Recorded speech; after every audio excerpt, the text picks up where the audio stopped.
Comment se protéger des vampires énergétiques familiaux? C'est une question qui m'a été posée suite à une vidéo que j'avais faite il y a très longtemps. En fait, c'était un extrait de ma formation soins énergétiques et chakras, puisque dans cette formation, vous apprenez à libérer, à couper les liens de vampirisation.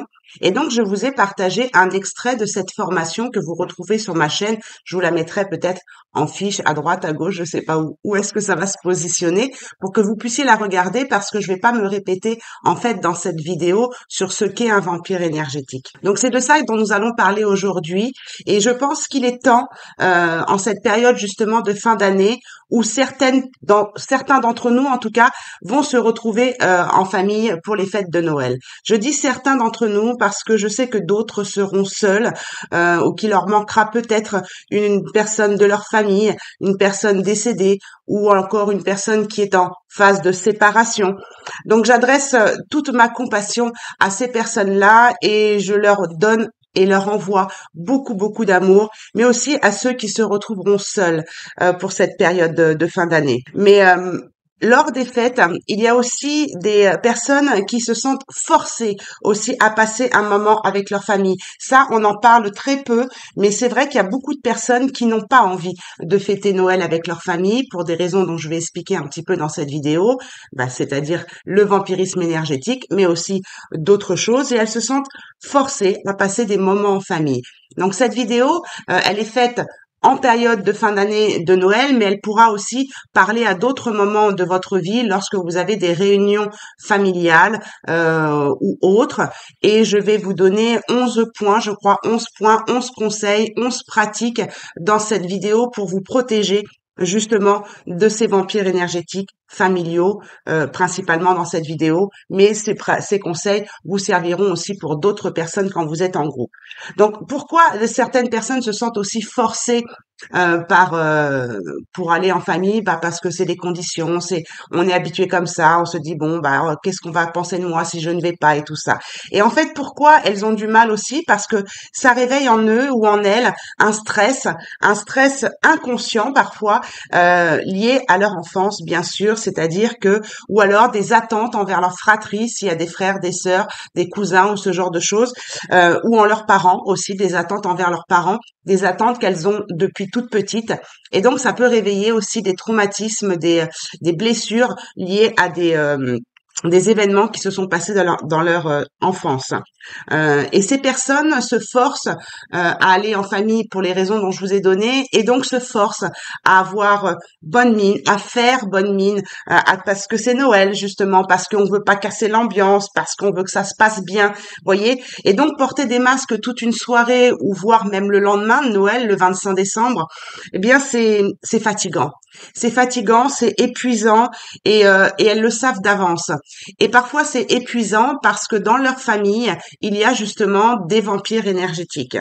Donc je pense et j'en vois beaucoup de compassion aussi aux personnes ayant des handicaps invisibles ou des maladies chroniques qui devront faire face aussi à des jugements ou encore qui devront peut-être devoir se justifier de leur fatigue chronique, de ne pas pouvoir manger comme les autres par exemple, ou encore sourire alors qu'elles souffrent à l'intérieur d'elles-mêmes. Donc je pense aussi à toutes ces personnes qui sont démunies aussi par des problèmes financiers, qui ne peuvent pas offrir des cadeaux à leurs proches et qui préfèrent parfois bien dire non et refuser des invitations et se retrouver seules du coup. Donc je pense aussi à toutes les personnes qui se retrouveront seules par obligation parce qu'elles sont seules déjà dans leur vie quotidienne. Donc voilà, je voulais faire cette introduction quand même parce que je pense à toutes ces personnes-là pendant cette période de fin d'année. Si vous regardez cette vidéo en dehors des périodes de fin d'année, passez le début. Voilà. Mais je pense vraiment à toutes ces personnes-là où la magie de Noël n'est pas forcément magique pour tout le monde en tout cas. Voilà. Et donc cela va m'amener à la transition de comment se protéger des vampires énergétiques familiaux. Mais j'aimerais faire une deuxième parenthèse quand même pour cette introduction, qui est de vous remercier toutes les personnes qui me suivent depuis le début, toutes les personnes qui m'ont suivi toute l'année 2023. Vraiment, sincère gratitude à vous parce que nous, les personnes qui faisons des vidéos sur YouTube, sans vous, on n'existe pas. Et puis, sachez que quand on fait des vidéos, en tout cas moi, c'est à ce qui me concerne, je les fais vraiment avec tout mon cœur, toute mon âme pour essayer de vous donner un peu de joie ou pour vous donner un peu de conseils. En tout cas, j'essaye de faire de mon mieux pour que ça vous aide, en tout cas ces vidéos, même quand je vous partage des choses de ma vie privée, c'est vraiment pour donner des témoignages qui peuvent certainement aider d'autres personnes qui se retrouvent, que ce soit des vidéos sur les flammes jumelles ou que ce soit des vidéos sur d'autres personnes, sur d'autres thèmes, pardon, excusez-moi. Donc voilà, je voulais faire vraiment cette pensée de gratitude pour ces personnes, toutes les personnes qui me suivent. Et puis merci aussi aux nouveaux abonnés qui sont arrivés en 2023 sur ma chaîne et qui j'espère continueront à me suivre en 2024. Voilà, merci aussi à toutes les personnes qui mettent des likes sur mes vidéos, qui s'abonnent aussi de nouveau. Et puis je vous ferai peut-être une vidéo début 2024 parce que je pense qu'il y aura des changements sur ma chaîne en 2024. Je vous expliquerai pourquoi. Donc voilà, merci encore à vous pour tout ça. Donc je vais pouvoir maintenant parler du sujet de comment se protéger des vampires énergétiques familiaux. Vous êtes prêts? C'est parti.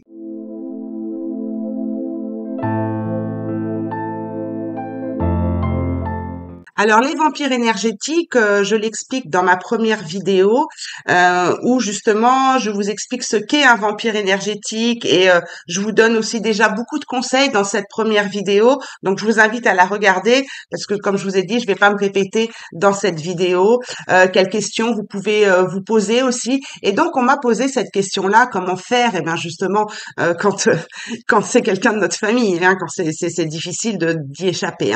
Donc je vais répondre un petit peu à cette question, mais comme je vous ai dit, ça servira aussi pour des réunions de famille ou pour des réunions entre amis. Mais c'est vrai que quand c'est une personne de notre famille, et surtout quand c'est notre mère ou notre père, bah c'est un petit peu plus difficile. Donc je vais essayer de vous donner des conseils qui vont parler à un maximum de personnes. Et dans la première vidéo, qui est donc un extrait de ma formation que vous avez en dessous d'ailleurs, vous avez le lien de ma formation en dessous, qui est toujours à un prix de lancement. Malgré qu'elle a été lancée depuis plus de 2 ans, elle est toujours à un prix de lancement. Quand je vois l'inflation des choses, je l'ai laissée à un prix de lancement.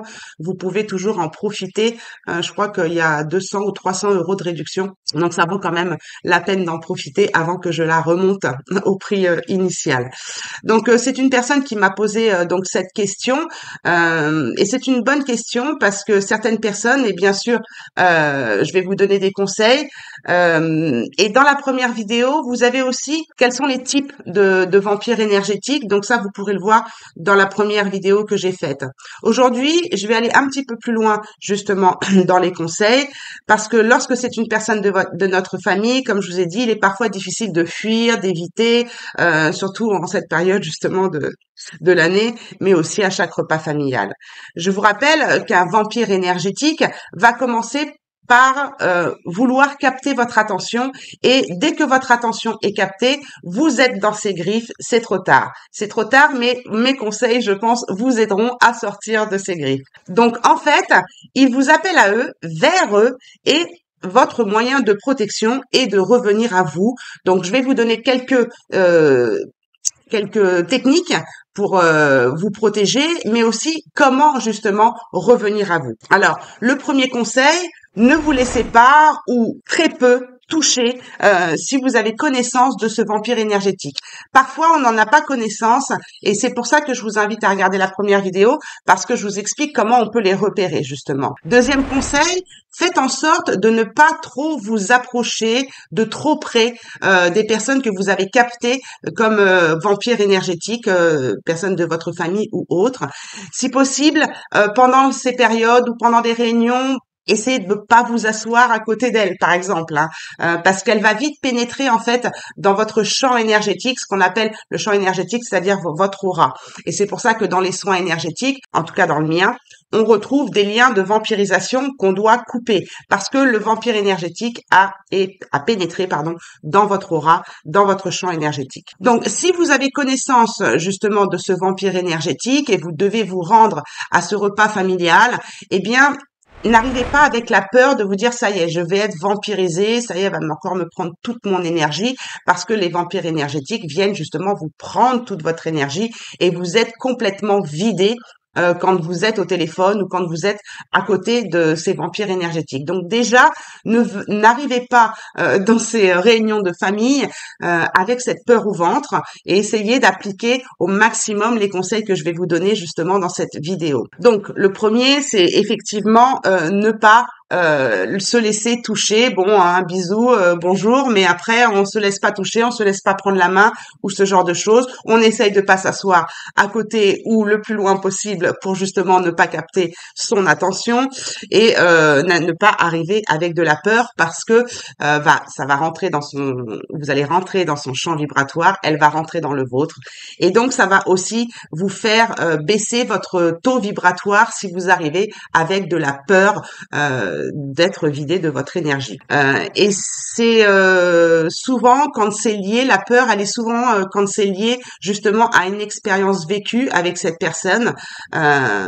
Et donc c'est souvent lié à une expérience du passé. Donc ça risque aussi de décaler votre aura. Donc ça, je vous l'apprends dans la formation. J'avais fait des vidéos sur un défi pendule où j'expliquais tout ça. Mais quand votre aura est décalée, vous n'êtes pas bien protégé. La bulle autour de vous n'est pas à sa place, elle est décalée et souvent vers l'arrière parce que justement vous êtes dans des peurs, dans des expériences du passé. Donc ça aussi, c'est important peut-être de faire vérifier votre aura. Donc, protégez votre aura.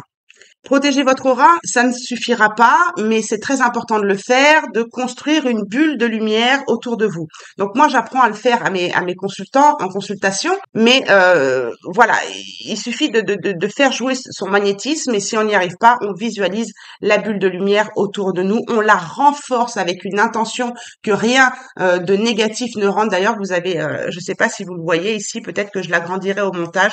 Vous avez ici une phrase avec une photo avec la bulle ici de lumière que je montre à chaque consultante en général quand elles n'y arrivent pas pour que rien de négatif ne rentre dans votre champ énergétique, dans cette bulle de lumière. Vous pouvez imaginer que cette bulle de lumière, elle s'épaissit de plus en plus et qu'elle devienne comme une vitre blindée. Alors les personnes qui sont en consultation avec moi et qui écoutent peut-être cette vidéo, elles vont comprendre ce que je leur dis, surtout quand je leur fais voilà, un bon ancrage selon la pratique que je vais faire avec eux, puisque j'ai plein de pratiques, hein, vous les avez en dessous de cette description, parce que c'est vrai que je me suis pas présentée. Je suis Stéphanie, thérapeute holistique. Je coupe un peu la vidéo, c'est un petit peu brouillon, excusez-moi, mais voilà, je suis thérapeute holistique. J'ai beaucoup de pratiques. J'aide les personnes dans la guérison du corps et de l'âme par le biais de pas mal de pratiques. Je suis aussi numérologue, cartomancienne, enfin voilà, je fais pas mal de choses. Et donc vous avez mes pratiques en dessous de la vidéo, ainsi que mon adresse mail si vous avez besoin de me poser des questions sur quelle pratique vous devez adopter pour vous, ou alors voilà, me poser des questions si vous n'avez pas envie de les poser en commentaire. Voilà, tout ça, j'avais oublié de le dire, mais c'est vrai que je fais des vidéos, c'est surtout pour vous. Après, c'est vrai que on fait aussi des vidéos pour se faire connaître, et ça, des fois, je l'oublie un peu. Mais voilà, vous avez tout ça dans la description de ma vidéo. Donc voilà, c'était important que je le dise, et puis j'ai oublié de le dire. Donc tout ça, je le fais avec mes consultantes, de leur faire visualiser cette bulle de lumière. Et quand c'est des soins vraiment très fort. Des fois, je sens quand la personne est un peu sensible ou un petit peu anxieuse sur la pratique que je vais utiliser, eh bien de renforcer cette bulle de lumière en la visualisant comme des vitres blindées de voitures de présidentielles, par exemple, et de visualiser aussi plein de choses négatives, des balles, de fusils, des choses très noires qui viennent rebondir justement sur cette bulle. Et donc là, vous êtes sûr que rien de négatif ne va rentrer dans cette dans cette bulle énergétique, et cette bulle énergétique, bien sûr, représente votre aura, votre champ vibratoire. Donc, c'est important, mais ça ne va pas suffire si vous êtes trop proche, parce en PNL, on parle de cartographie personnelle. Je crois que c'est comme ça qu'on dit. Elle date de tellement longtemps, ma formation en PNL, que je ne me rappelle plus des mots. Mais voilà, c'est une cartographie géographique qu'on a autour de nous, et c'est ce côté de quand on sent qu'une personne est trop proche de nous. Donc, on fait des tests, justement. Enfin, on a fait des tests quand je faisais ma formation de PNL, où quand, voilà, on s'approchait gentiment d'une personne, et hop, à un moment donné, on sentait en nous-mêmes que cette personne, elle s'approchait trop près. Elle avait dépassé notre champ énergétique, et pour d'autres, ça va être plus près, et pour d'autres, ça va être plus loin. Donc déjà, essayez de vous entraîner avant de partir de chez vous avec votre conjoint, avec une amie, avec peu importe qui, de laisser s'approcher tout doucement la personne, et d'un moment de dire stop. Et là, vous saurez quelle est votre distance de sécurité personnelle au niveau de votre aura, et après, vous construisez votre bulle de lumière, ou vous la construisez avant, bien sûr. Mais ça peut être aussi un signe qui montre que vous avez une cartographie de champ énergétique qui est plus ou moins large par rapport à d'autres personnes. Donc ça aussi, vous pouvez bien sûr le vérifier avant de partir, pour savoir à peu près à quelle place vous devez vous mettre à table, ou à quelle distance vous devez vous tenir des vampires énergétiques. Recaler son aura aussi, c'est important. Donc ça, vous l'apprenez dans ma formation, ou si vous savez le faire, voilà, c'est bien de la recaler avant de partir. Moi, je le fais avant chaque sortie. Je l'avais expliqué dans ma vidéo pourquoi j'ai attrapé le Covid. J'en avais parlé que justement, ce jour-là, je l'avais pas fait.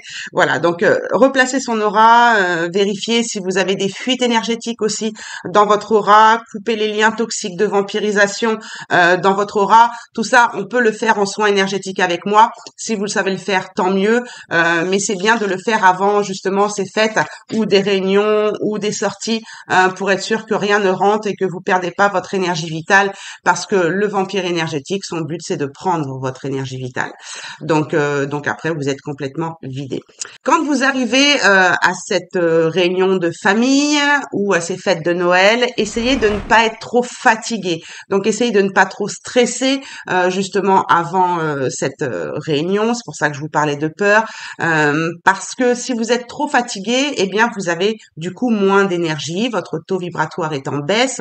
Vous êtes peut-être fatigué parce que justement votre aura est décalée, ou vous avez des fuites énergétiques, donc votre énergie vitale s'en va. Donc évitez quand même le stress dès la veille, hein, méditation, faites ce que vous pouvez, reposez-vous pour être quand même bien au niveau énergie vitale quand vous arrivez justement lors de ces réunions. Vérifiez vos chakras aussi, parce que l'énergie vitale passe aussi par le biais des chakras. Ils sont reliés à nos corps énergétiques, à nos différents corps subtils. Donc c'est important aussi peut-être de faire un soin énergétique, peut-être même avant, j'y avais pas pensé, mais peut-être même avant les fêtes de fin d'année, ou les réunions comme ça en famille, recaler son aura, vérifier les fuites énergétiques, harmoniser ses chakras, si vous savez le faire. Vous l'apprenez dans ma formation, ou alors carrément vous faire un soin énergétique pour voir si votre aura est tout ok, et couper peut-être les liens toxiques qui empêcheront justement peut-être la personne que vous connaissez en tant que vampire énergétique venir vous la prendre, parce que tout sera coupé déjà avant que vous arriviez, et peut-être que ça vous permettra d'être moins fatigué et d'avoir moins de stress à l'arrivée de cette réunion, ou de ce repas de Noël. Ayez aussi une présence superficielle, c'est-à-dire qu'avec cette personne, vous allez être là, mais pas complètement, puisque son but, c'est quand même d'avoir votre attention. C'est-à-dire que vous n'allez pas lui donner justement toute votre attention, vous allez parler et écouter, ou écouter en même temps d'autres personnes. C'est-à-dire que vous allez porter votre intention sur d'autres conversations en même temps que vous écoutez la personne, pour pas qu'elle se sente abandonnée, ou qu'elle vous fasse des reproches et qu'elle vous vampirise encore plus en vous prenant votre attention, en vous faisant des reproches. Donc, si c'est possible, essayez de vous intéresser à une autre personne, d'avoir une présence superficielle.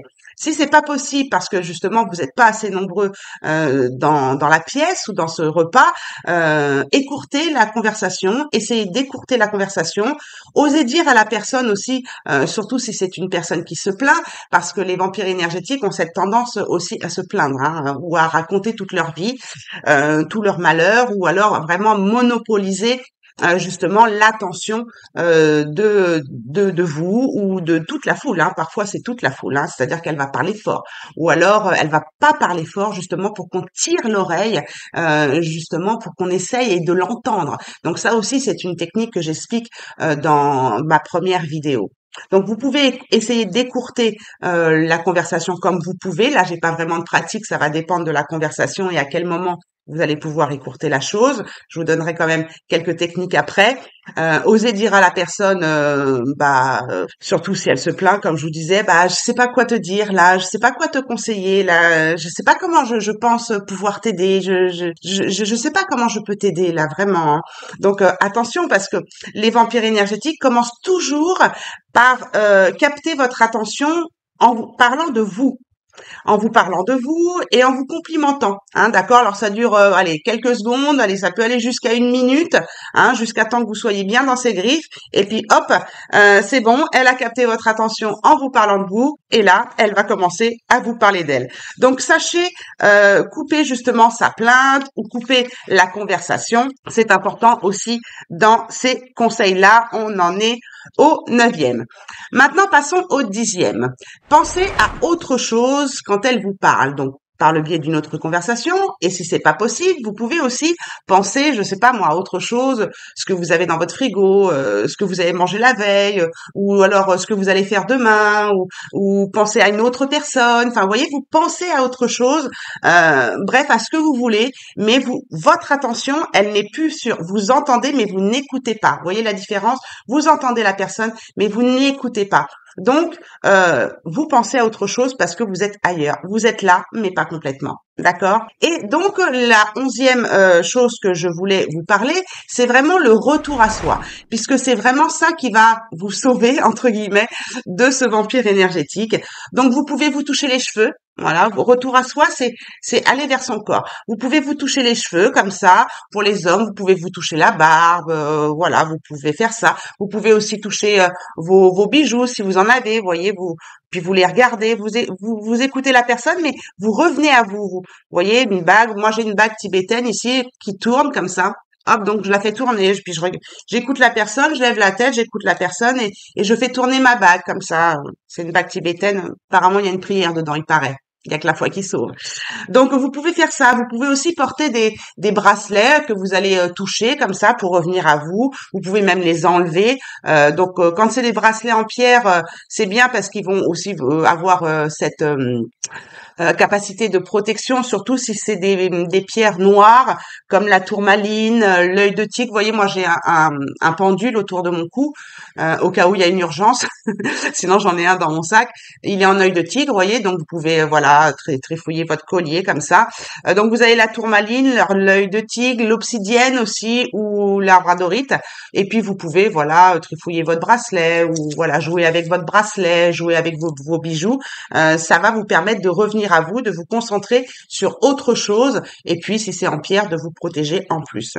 Vous pouvez aussi vous concentrer sur une partie de votre corps, c'est-à-dire vous touchez l'oreille, hein, vous touchez l'oreille comme ça, voilà, vous concentrez pendant que cette personne est en train de vous parler, donc ce fameux vampire énergétique, vous vous concentrez sur vos pieds, vous visualisez vos pieds, vous bougez un petit peu vos pieds comme ça, voilà, s'il y a besoin, si la concentration visuelle est trop difficile, vous bougez vos pieds, vous revenez vraiment à votre corps. Choisissez vraiment ce qu'il y a de plus facile pour vous dans les exemples que je vous ai donnés.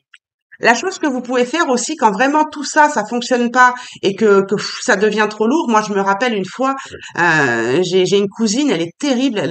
On ne peut pas en placer une. C'est simple, on ne peut pas quoi. Tellement elle porte l'attention, même si vous voulez en placer une, vous ne pouvez pas.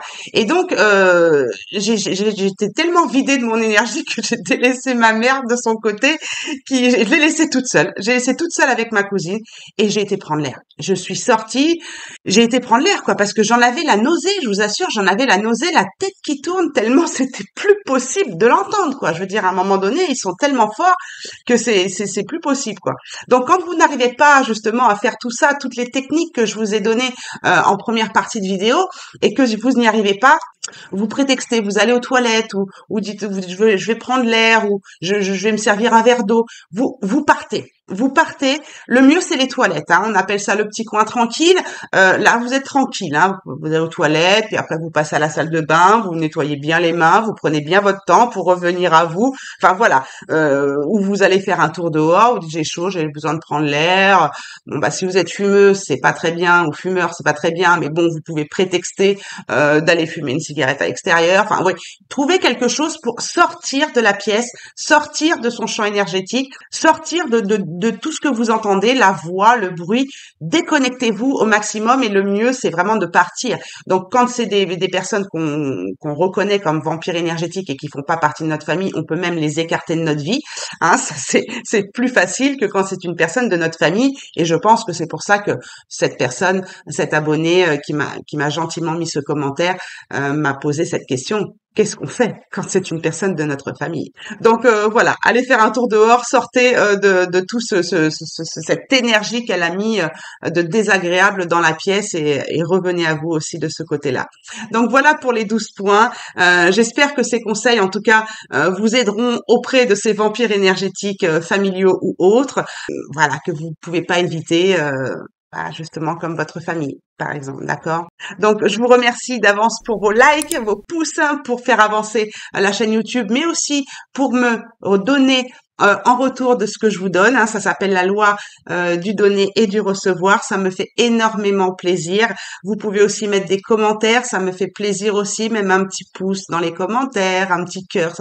Ça fait toujours plaisir. Ça me remplit et c'est important d'être rempli quand justement on vous donne comme ça de l'énergie. Donc merci, merci. Et puis les commentaires servent aussi de dialogue entre nous. Et pour ceux qui ne veulent pas raconter leur vie dans les commentaires, vous pouvez m'envoyer un mail sans me vampiriser. Vous avez bien compris, m'envoyez pas des mails comme ça. Voilà, ce serait sympa pour mon énergie parce que je vais vous repérer tout de suite en tant que vampire énergétique. J'en ai éliminé pas mal de ma boîte mail suite à ça. Hein, d'accord. Donc je vous remercie d'avance quand même pour tout ça. Je vous souhaite à tous, bien sûr, de bonnes fêtes de fin d'année. Peut-être, si j'ai le temps, je vous partagerai le témoignage d'une petite fille. Si j'ai le temps de faire le montage avant la fin de l'année, ou sinon elle sera sur l'année prochaine, le témoignage d'une petite fille. Et je vous invite à le regarder jusqu'au bout parce que personnellement, je le trouve très touchant. Vous verrez ce que vous en pensez. D'accord? Donc en attendant, je vous souhaite quand même de bonnes fêtes de fin d'année, au cas où je vous reverrai pas. Donc vraiment bonne fête à vous, compassion à toutes les personnes que j'ai nommées en début de vidéo et sachez que bien sûr ces conseils s'appliquent à tous les vampires énergétiques à partir du moment où vous savez les repérer et ça je l'explique dans la première vidéo que je vous invite à regarder. Donc je vous embrasse très très fort, je vous fais de gros bisous et n'oubliez pas que la personne la plus importante c'est vous. Prenez soin de vous pour mieux prendre soin des autres. Ciao ciao.